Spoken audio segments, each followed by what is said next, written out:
Hello everybody and welcome to a brand new Elder Scrolls Online build video with me, Sherman. Today we're taking a look at the Storm Ranger. Now this is a support DPS build, but it's made for group utility and group support, and it's something that I played a few times. I played builds like this, but a lot of people were like, oh, well, we don't need that, we already have the tank doing it, and blah blah blah, and I'm like, okay, whatever, you know, I don't care. But I still like the build. I love these kind of builds. And the reason I love playing support characters is because that's what I mostly played in other MMOs besides a tank or a healer. I played support characters. I played bards. Mostly.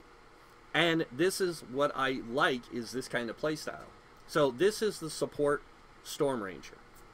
And I know it doesn't look like that. Like you're like going, but it's dual wield, it's got a bow, you know, what the hell, dude? How can it be support? Well, we'll get into that. So, first off, this is non-meta. It is a build that works in both normal play, dungeons, and trials.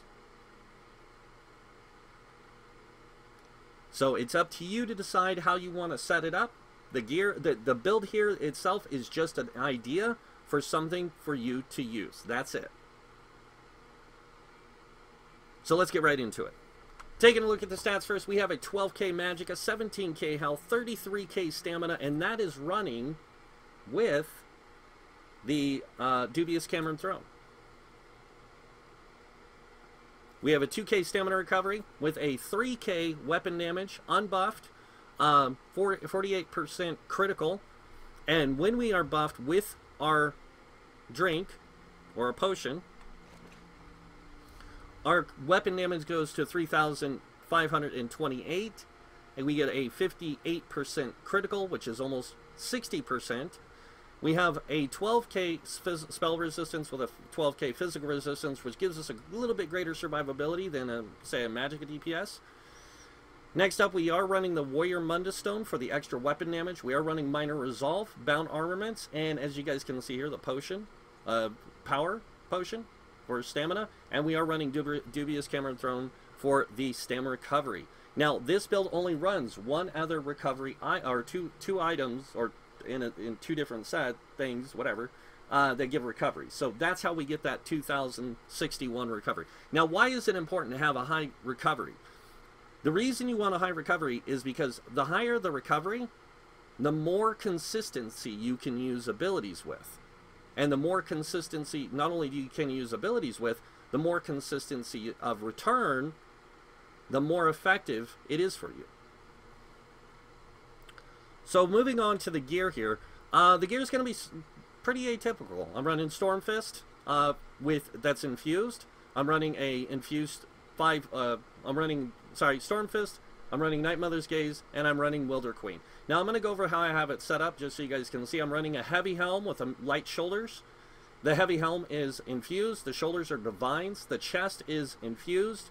And as you notice, I have three tri-stack glyphs. Now the reason I'm running 3 tri-stack glyphs is to give me a way of getting extra health without wasting other things. Now you can use dual stat food if you want, but your recovery is going to be a lot lower, and you really want that 2,000 recovery. It allows you to self-maintain your resources. I know, seems crazy, right? So moving on down the line here, as you can see infused, the smaller pieces are all divines. So the boots, the belt, the gloves, and the shoulders are divines. Now the best way to set this up, armor resistance-wise, is to go with a heavy chest, medium, or everything else medium, and the belt light.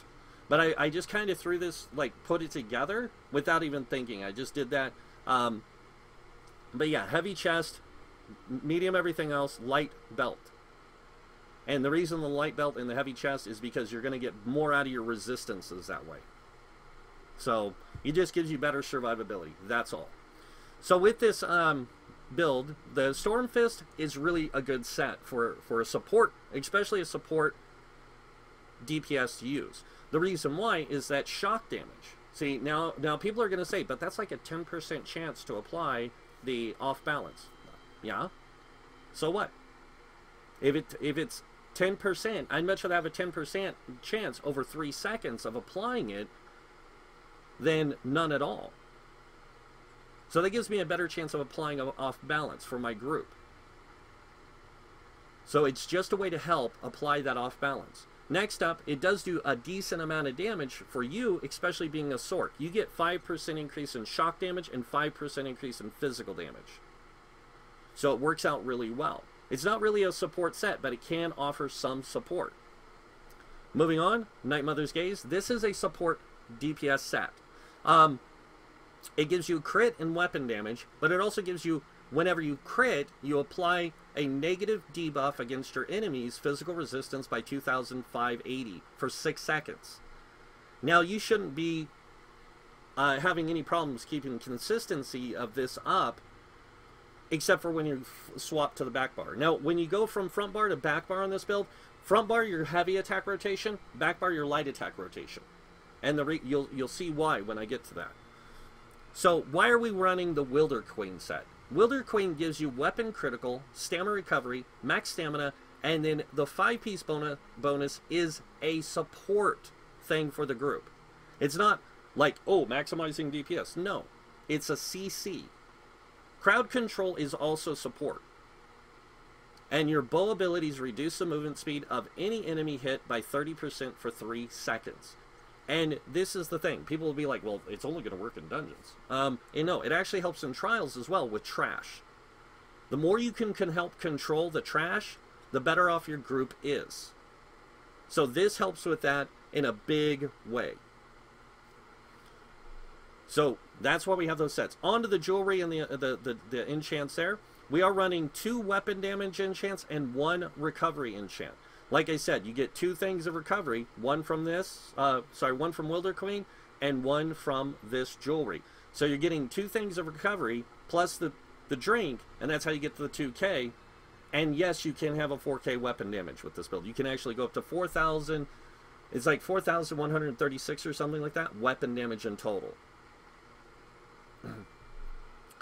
So moving on to the weapons here. Now, this is going to throw a lot of people off. They're going to be like, well, this isn't really smart. You have 2 options here. You can go with 2 infused main hand weapons and an infused back bar weapon, or you can go with the setup I have. So on the weapons, we are running a infused axe on the main hand, and the reason we're using an infused axe is because of the passives from the axe. So I'm going to just show you guys. Dual wield, twin blade and blunt. Each axe gives you an 8% chance to bleed for 10,000 damage over 6 seconds. That's what we're using the axe for, is to add extra damage. And that's a bleed. So that's why this is a heavy attack rotation, is because when you switch to the back bar, if you get a chance for that bleed to go off, that 8% chance, then you have it on the back bar ticking that extra damage. Next up, we're also running a mace on the offhand. Now, the reason we're using a mace is because, same thing as the other weapon, the blade and blunt, maces, for each mace equipped, you ignore 10% of the enemy's physical resistance. So you ignore 10% of it. If they have 18,500, you ignore 1,850 resistance. So you just ignore that, and it increases your damage potential. So this is how you increase this build's damage potential, is axe and mace. So going back over the gear here, you can see we're running a Crusher enchant. Now you're going, what? I thought tanks were supposed to run this. DPS can run it too. In fact, it's better to have a support character in your group running this. Now, I would suggest actually running this infused with a weapon damage enchant, with a Crusher here. And on the back bar, running another Crusher. Now, why? Consistency. Tanks, yes. Now, people will be like, yeah, but if a tank runs Torogs and this, they get consistency. What is a tank doing most of the time? Blocking. Why? Mitigate damage. Okay. Well, they can keep it up. It's not a problem. They have to reapply it every 5 seconds. They're not using dots and stuff to reapply it. They're trying to do that now by putting it on a staff on the back bar. But you know what? They're losing the ability to block off the back bar.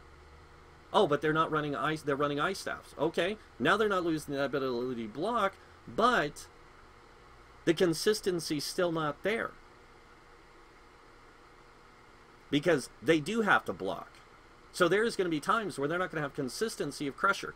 A DPS can keep consistency because their damage is consistent.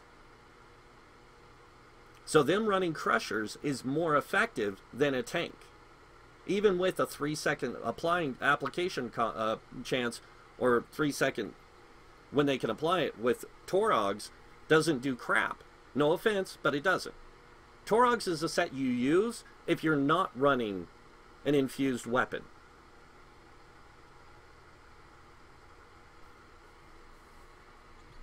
And they can argue that point all they want, but the truth of the matter is, DPS runs consistency of damage. A support character can run consistency of damage.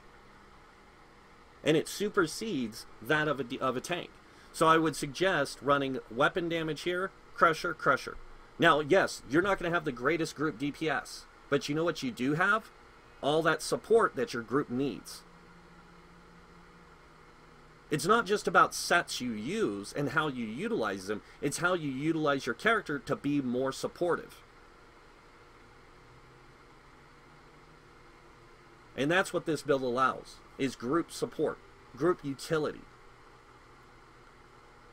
Because that's what a support character is, they're group utility. They bring things to the group that nobody else does.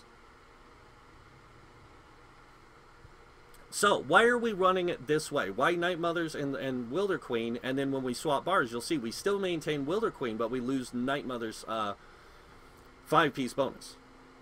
Well, that's because when we're on our back bar, we're not there for more than 6 seconds. On the front bar, we're there for more than 6 seconds.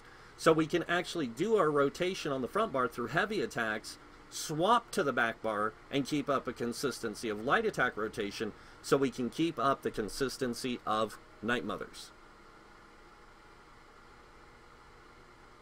But it goes further than that. Not only do we apply that 2,580, we also apply the Crusher for 2,108.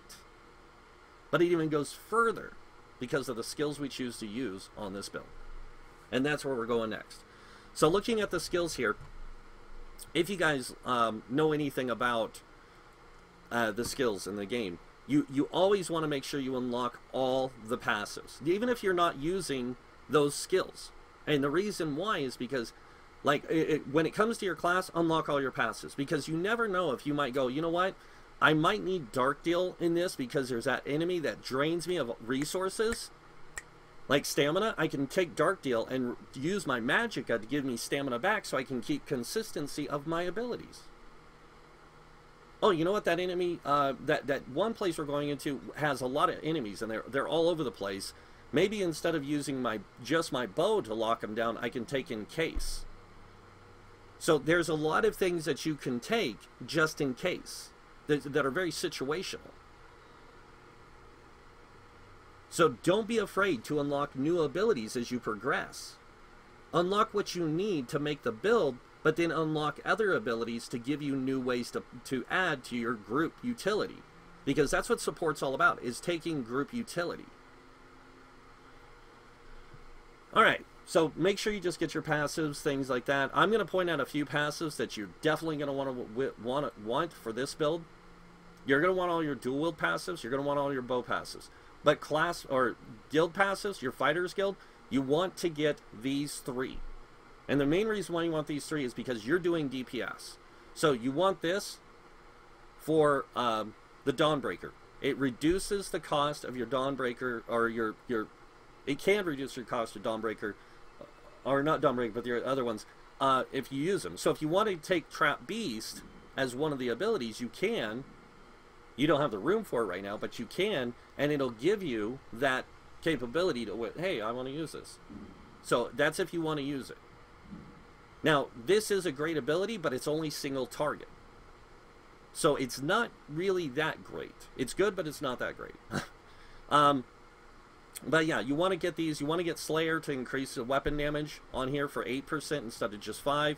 And you want to get Banish the Wicked, so anytime you kill an undead, Daedra, or werewolf, you get ultimate. And you need that ultimate, because you need it for this. And you need it for the other ability on your back bar. So the more ultimate you have, the more effect you have of applying your ultimates. So, and DPS, it's all about ultimate gent. Really, it is. On the Mages Guild, you don't really need to worry. Undaunted, always get these 2 passives. These are super essential. Now, you guys are probably going, why aren't you using the orbs? You're supposed to be support. Different kind of support. So, Alliance War, I just have those 2 skills unlocked, because that's the only 2 skills I use from Alliance. And then onto the racials, make sure you get your racial passives. And then down here in Alchemy and Provisioning, make sure you get the medicinal use from Alchemy and Gourmand and Connoisseur from Provisioning. Those are super important at the end game. So you're going to want those at the end game. So, going over the skills, starting with the main bar, we are running Twin Slashes. This applies a initial hit of damage and then damage over time. As you can see, that's almost 11k damage, and when I'm buffed up, it's over 11k damage for 9 seconds. It's a really good dot. With that axe, I also have that 8% chance to apply another dot. Next up, we are running Razor Caltrops. This is another dot. Now, if you want to swap out something, I will suggest this. You can swap out Razor Caltrops for Trap Beast, but that's it. You can't swap out anything else. That's if you want that 12% or 10% increase in critical damage. If you want that, take Trap Beast. If not, stick with Razor Caltrops. And the reason I'm using Razor Caltrops is it's crowd control. It's CC. That's more support for the group, because I'm helping control the movement of the mobs so they're not as fast.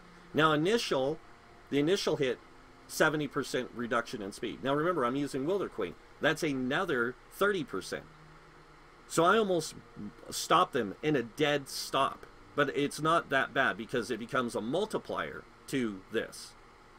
So you can't slow them down indefinite, like to 100%. But you can slow them down a huge amount.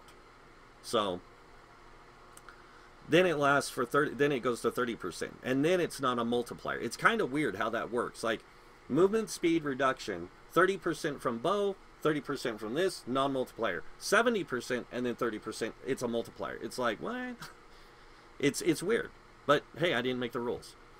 So moving on, next up we have Deadly Cloak. This does damage over time. Now the reason why you have all these damage over time is to keep the consistency of Crusher. That's why you want all this damage over time. That's why you want to focus on a heavy attack rotation. More consistency of Crusher. Tanks can't do that. They can't keep consistency. Now people will be like, well, what if your DPS goes down? So you res them. Just like you do a tank. If they go down, you res them. But would you rather have a tank go down and you lose Crusher and your party wipes? Or would you rather have the DPS go down and lose Crusher? I'd much rather have a DPS go down and lose Crusher than lose my tank. That could cause a whole entire party wipe. Just saying. So, consistency. That's what it's all about. Next up, we have a Resolving Vigor. 12k heal on for you. 9k, almost 9.3k, sorry, heal for your allies. Now, with your power pots going, your Vigor hits for 13 on you and 10 on your allies. Now, you can also boost that, the heal from that, through your champion points. We'll get to that in a minute. Moving on, we have Bound Armaments. Now, the reason we're using Bound Armaments isn't just for the physical resistance buff, but it's for that max stamina and that 11% more heavy attack damage. That's why this build uses a lot of dots with a heavy attack rotation. Next up, Flawless Dawnbreaker. Again, all these abilities can keep Crusher applied. So that's why we utilize them. 5% more weapon damage with 3% from here. That's 8% increased weapon damage. That's why our weapon damage is so high already. And that's why we can break 4k weapon damage, which is a lot of weapon damage. And then it boosts all of our abilities. So that's why I suggested, if you're going to do this, don't do Nirnhome on the front bar. Do a infused. Your weapon damage is going to drop, but you're still going to get close to 4k weapon damage. With an infused offhand weapon with the weapon damage on it and Crusher on the back bar. But you only need one stamina DPS running that way. One. You don't need 2 tanks running Crusher. You need 1 DPS. one DPS for one group. Now, if your group splits, you're going to need another DPS running Crusher. And that can be magic or stamina. It doesn't matter. Remember, support comes in many colors, not just one. So, back over here, onto the back bar. Now, the back bar is where things get a little awkward to some people, because the first ability we're going to be using is Focused Aim. Now, why are we going to use Focused Aim? It's a 1.1 second cast time. 1.1 second. It does 12k damage, and a lot greater when you have your power pots and all that going. The marked target that it hits, you can fire from further away and apply damage, but it's the last benefit. Also inflicts the enemy with minor fracture, which reduces their physical resistance by 1320 for 10 seconds. That's super important, especially to stamina DPS who can't reach that mark of the pin cap. That gets them just a little bit closer, so they can actually spread their points out better in their champion points, because I'm bringing a large amount of penetration with my build. I'm bringing 5k with my character. 5k from the tank. That's 10k. That's 10,000 penetration between the three of us. Or the two of us. And that's one character. The tank's one character. Now, if we have another DPS running something like Sunder Flame and Alkosh, we have one DPS running Alkosh, one running Sunder Flame. Now we're going to get to cap. A lot easier.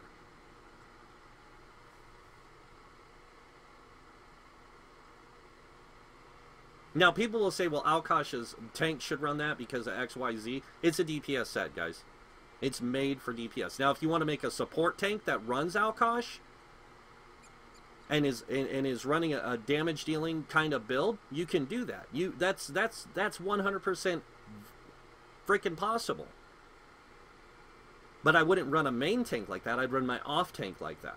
My main tank, I would never put Alkosh on, because he's a tank. That's his job. But that's just my opinion. Now, moving on to the next ability, we are using Endless Hail. Now, the reason we're using Endless Hail, we're wearing Wilder Queen. What is Endless Hail? It's an AoE. What does that do? Reduces movement speed to all the enemies in that area. And it's consistent. Now, it does last for 3 seconds, but this lasts for 10.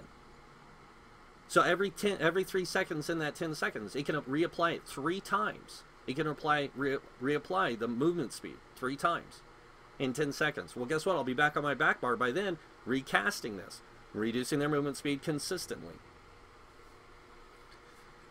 Next up, we have Hurricane. Now, this is a great ability, because this makes our survivability a lot better than a lot of other DPS, because it gives us Major Ward and Major Resolve. Now, remember, we get Minor Ward already from, or Minor Resolve, sorry, from here. That's 1,300. Plus this, that's 6k, almost 7k physical resistance. And then we're getting another 5,280 spell. But you guys look over here at my character and you'll see I have almost equal value. And that's because of the way I chose to set up this build, was with Hurricane. To give me greater survivability so I can be supportive and do DPS. Now, this doesn't do a whole lot of damage. It only does 829. But if you look, the wind grows in strength by 150% into a 9-meter radius. So I get really good AoE damage, and if I have more crushers, the more crusher effect I can apply, the better. That's why I run this build with all this AoE, is for the crusher. Now, moving on to this, Critical Surge. Kind of don't need this, but it's actually super helpful for you, because anytime you critically deal damage, you heal yourself. So you don't really need the Vigor for you, it's for your group. That's why we run the Resolving Vigor, is because you're already getting a lot of heals.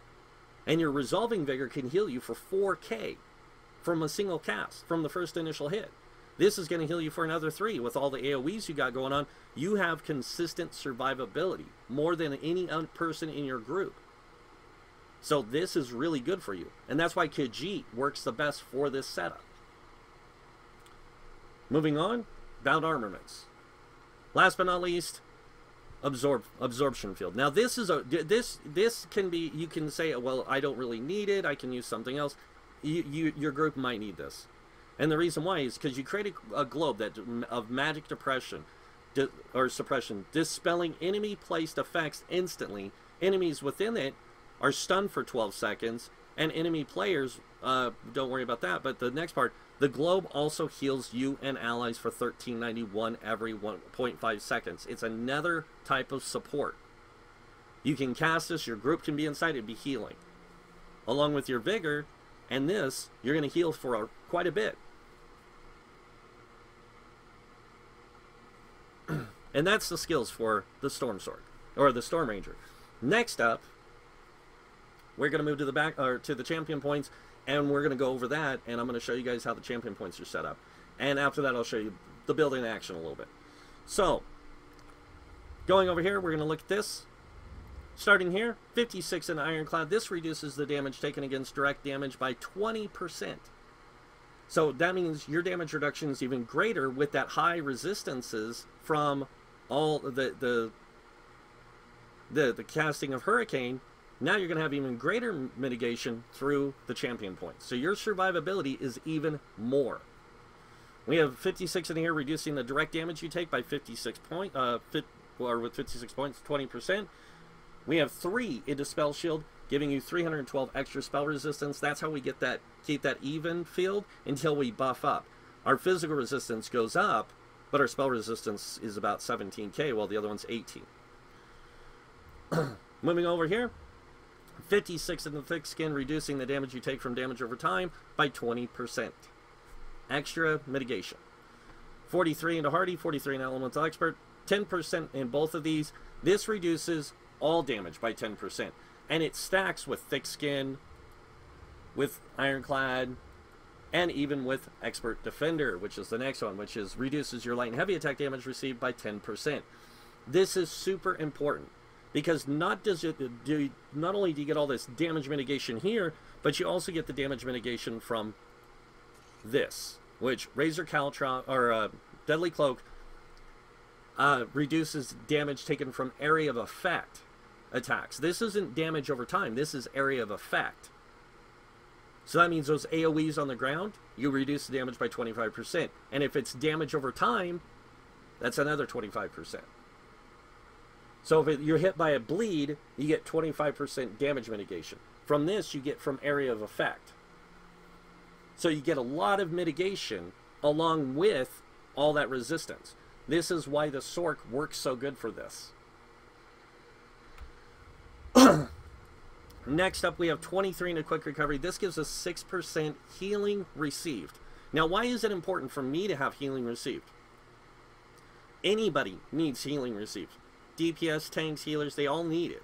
Tanks need greater healing received than anyone else. And that's because they take a majority of the damage. But DPS also take damage. So that greater healing received makes any heal you're hit by more effective. So 6% from it, that is good. Moving on to the next tree, 23 in the Warlord. Reduce the cost of break free by 10%, saving me more stamina so I can keep my effects of everything else going. Anything I can do to stop the flow of my resources and reduce them, the better off I am. That's why I have this. Next up, 16 into Sprinter, reducing my sprint cost by 10%. Moving on over here, 75 into Mooncalf, increasing my stamina recovery by 14%. Being a person in medium armor, I get a 20% stamina recovery, 5 pieces of medium. With this, I get 14. That's 34% return of my recovery rate, or 34% recovery rate. That's why we want the 75 here. 43 into Tenacity, this increases our fully charged heavy attacks to return 10% more stamina. You have a baseline of 30% out the door, 10% more is 40%. This is going to help you keep your resources coming in because of the heavy attack rotation. Moving on to the back bar, 56 on the Tumbling. This reduces your dodge roll cost by 20%. Now, if you guys don't know, 5 pieces of medium armor also reduce your dodge roll cost by 20%. That's a 40% reduced cost. That saves me resources if I need to dodge roll. 23 into Shadow Ward, again, 10% reduced cost, saves me resources. And then I just put the last 4 into Shade. But in the next update, I'll probably take the 14 to find someplace else to put them to make them effective. Moving on to the blue tree. Nothing in the bless. Now, you guys are going to say, well, you have those heals. Don't you want them to heal for more? I don't need them to heal for more. I'm not a healer. I'm a support character. Support doesn't need this, depending on what type of support. If I'm a healing support, yeah, I need it. But if I'm not, I don't need it.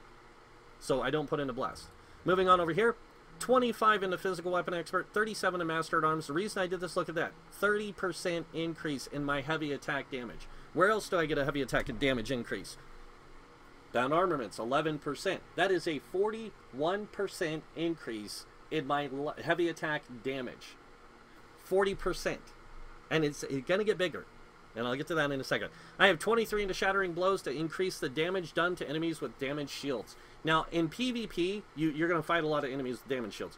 PvE, not so much. But I have no other place to put this 23 points. Now, you're going to say, what about pierce armor? Well, I could put it into the piercing, but the thing is that I'm already at cap in a group because I'm using that mace in my offhand. So I don't need the extra penetration. I can put it here instead, increasing my damage output against enemies with damage shields. The Arx Cranum boss at the end of the dungeon of Arx Cranum has a damage shield. I just increase my damage against them by 10% while they have that shield up. So I get more damage done. Moving on to this tree.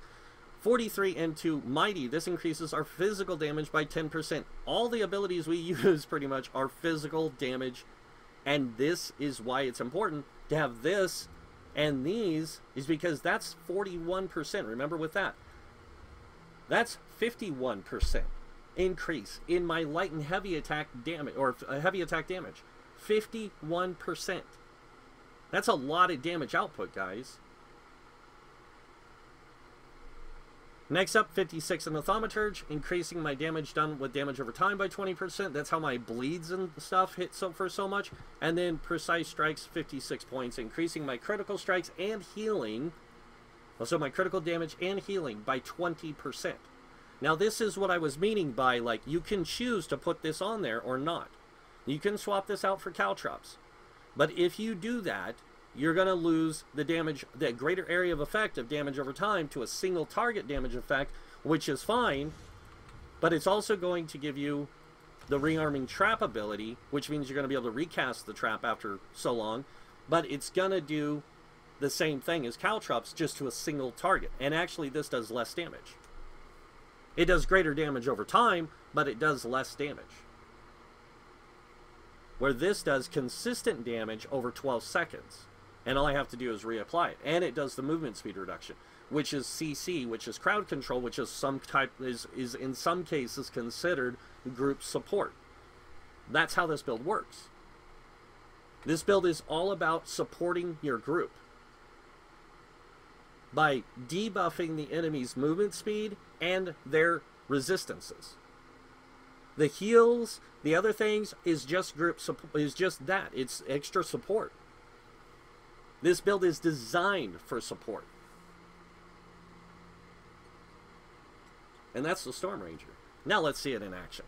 So I'm going to go over here and play with my wonderful friends, the Giants. So we're going to start with Crit Surge, Hurricane, and we're going to hit them with this. We're going to drop our Arrow Barrage, Twin Slashes, Heavy Attack, Caltrops, Heavy Attack, and it's going to be dead. And that's how it works. It's that easy. And that's how your rotation works. You do light attack rotation on the back bar, heavy attack rotation on the front bar. If you guys don't know what a light attack rotation is, or a heavy attack rotation, I'm going to take you guys to my house. I'm going to show you guys real quick. Now, I'm not going to do a full parse on this thing. I'm just going to show you guys how the rotation works on a skeleton. And that's it. You guys can determine on your, like, argue about damage all you want. This thing still does really good damage. So, even if you do switch out the things to what I said, Infuse, Crusher, that kind of thing, if you do that, you still get the same, almost the same damage. You just lose 4,000 damage every 10 seconds, and you won't even notice that. So, over to the parsing skeletons. So here is the target skeleton, and luckily enough they put that new benefit on them. So let's go ahead and get started. Crit Surge, Hurricane, Light Attack, this, Light Attack, Endless Hail, Light Attack, and recast your Hurricane. Then swap bars, Heavy Attack, Twin Slashes, Heavy Attack, Caltrops, Heavy Attack, Blade Cloak, Heavy Attack, switch bars, Light Attack, that, Endless Hail, Light Attack, Hurricane, and it's just consistency, guys.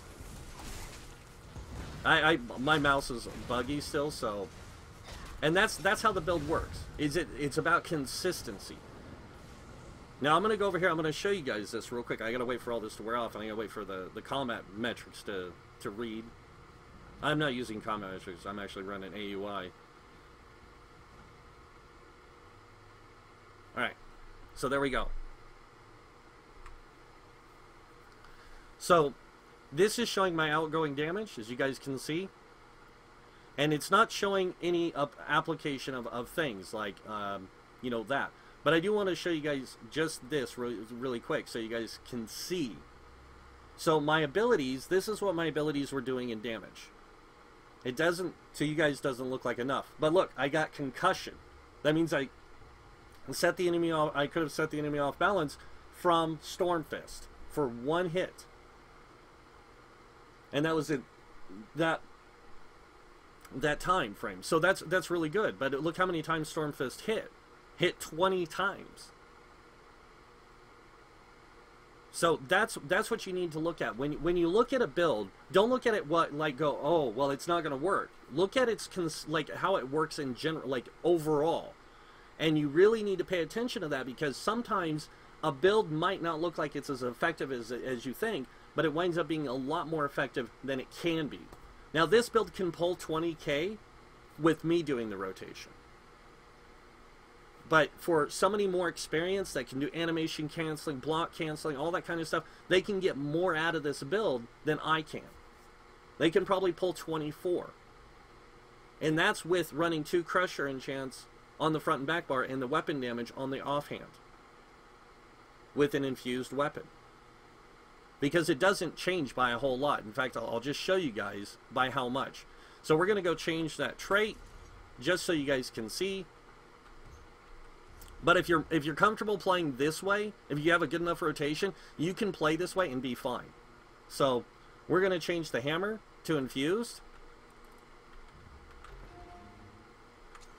And my weapon damage went down barely 100 points. Barely. Now if I go over here and do like I said, I get another Crusher and I take another weapon damage and put it on my offhand, I'll still keep the consistency.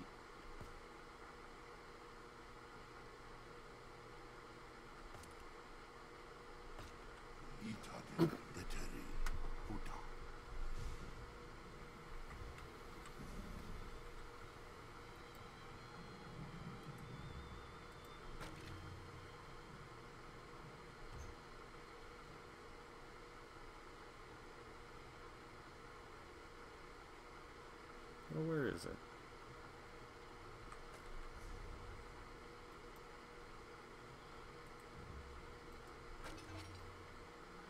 So now, when I drink my pot, you can see that I get 3,479.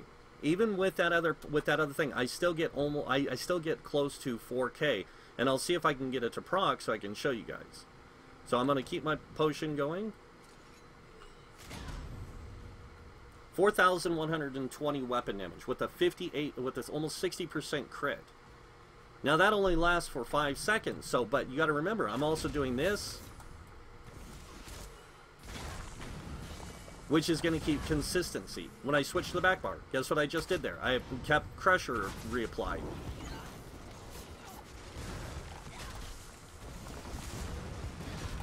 And you guys can see right there, the little Crusher symbol. It's the second symbol there, the gray shield.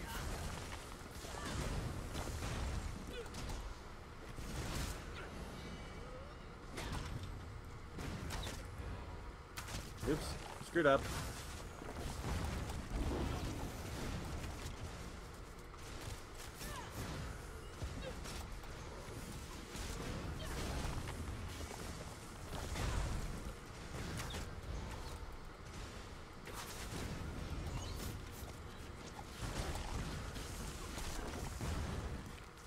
And that's it. It's the shield with the line through it. That's the Crusher enchant. It's getting reapplied constantly.